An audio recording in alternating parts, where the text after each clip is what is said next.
We were devotional to various Buddhas. We practiced this or that. We made aspirations. We failed. Of course, we failed to attain liberation because we are still not enlightened. But through this dedication, life after life, our karma has ripened in this life when we became open towards Amida Buddha's primal vow. That's how it happened. Yeah. Devotion is very important. That's why through all my activities here in my country, when you see me walking through various villages, going to this stupa and that place, is because I want to help people create a connection. See, if to make them hear the word Amida or the word Buddha or with a Buddhist monk, that's also good. If they create such a connection, give food and water to a Buddhist monk, that's a very good connection. Also, I inspire them to go to the stupa. That stupa is filled with images of Buddhas. So if they bow there, that's very good for their karma. See? So they can create a connection with the various Buddhas now or various lineages, genuine lineages of transmission in Buddhism.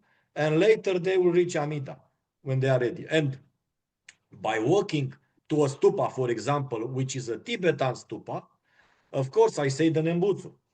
So everybody will know that I say the Nembutsu. Everybody will know that I am not a Tibetan Buddhist, but I am a Jodo Shinshu Buddhist, a devotee of Amida. And they might get curious, you see? So it's a smart move. It's a win-win. I help people make connection with various Buddhas if they are not ready for Amida, and in the same time they hear about Amida. And who is the guy that makes this pilgrimage by foot? Is a Jodo Shinshu Buddhist, you see? So they will think, I am the only guy in Romania who does that, I don't say to praise myself, I'm just saying as a fact. And that's very good, you see? And take your robes. When you guys become a Buddhist priest, take the robes, take the Nenshu, and walk. You don't need a destination. I chose the stupa because in this way, other people might know where I go. But actually, the trip is also very important. Each day I walk, that's very important because people create connections. See, I can give a visit card with my phone number and the website, and the WhatsApp, so people can later contact me. But they first create a connection of respect, because they see me walking for many hours. For example, I did like 42 kilometers in a day in 11 hours. So they see me, they generate respect, and that's a good connection. And then later, they might get in touch with me. You never know. Or perhaps they ask a question out of curiosity, and then I can answer. It's very beautiful that Romanians are very hospitable and humble people, that you encounter so many beautiful people along the way that it's really inspiring. I met with people that have good enough karma to make another step towards Buddhism, towards Amida, towards the Buddhas, you see? So any meeting that you have in such a pilgrimage is not by chance, It's due to past.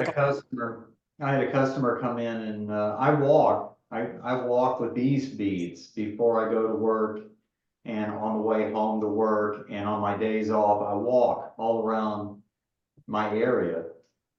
And there was a customer that came in and she's for coffee, and she's like, "Oh, are you the guy that walks around with the beads?" And she was an Asian lady, and I said, "Yes." And she goes, "Oh, yes." I said, "Yes."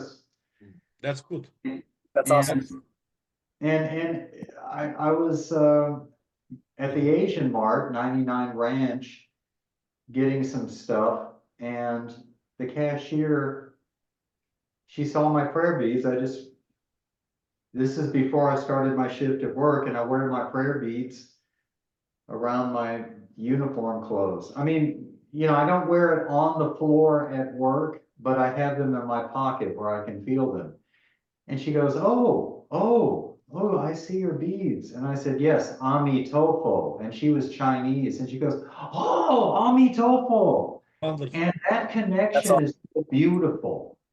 That is like meeting a long lost relative. And I don't know what branch of Pure Land she is a part of. But there was someone, an Asian family that was riding in the parking lot where I work a long time ago. And they had Namo Amitabha Buddha painted on their car. And I stopped them and they're like, oh, what does this white guy want? And it's like, and I went, oh, and I pulled out my prayer beads. Namo Amitabha Buddha. And they're like, yeah, Namo Amitabha Buddha. And That's awesome. it's such a beautiful thing. That's awesome. Yeah. It is awesome. And it's like, because sometimes you feel so alone, you feel so unappreciated. And then when you meet people like this, there's a confirmation. Yes, we're not alone.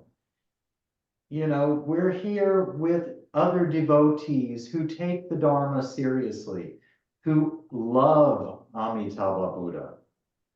And don't just see him as a concept or a vague religious symbol or a metaphor. They love Amitabha Buddha. They're connected to the living Buddha Amitabha.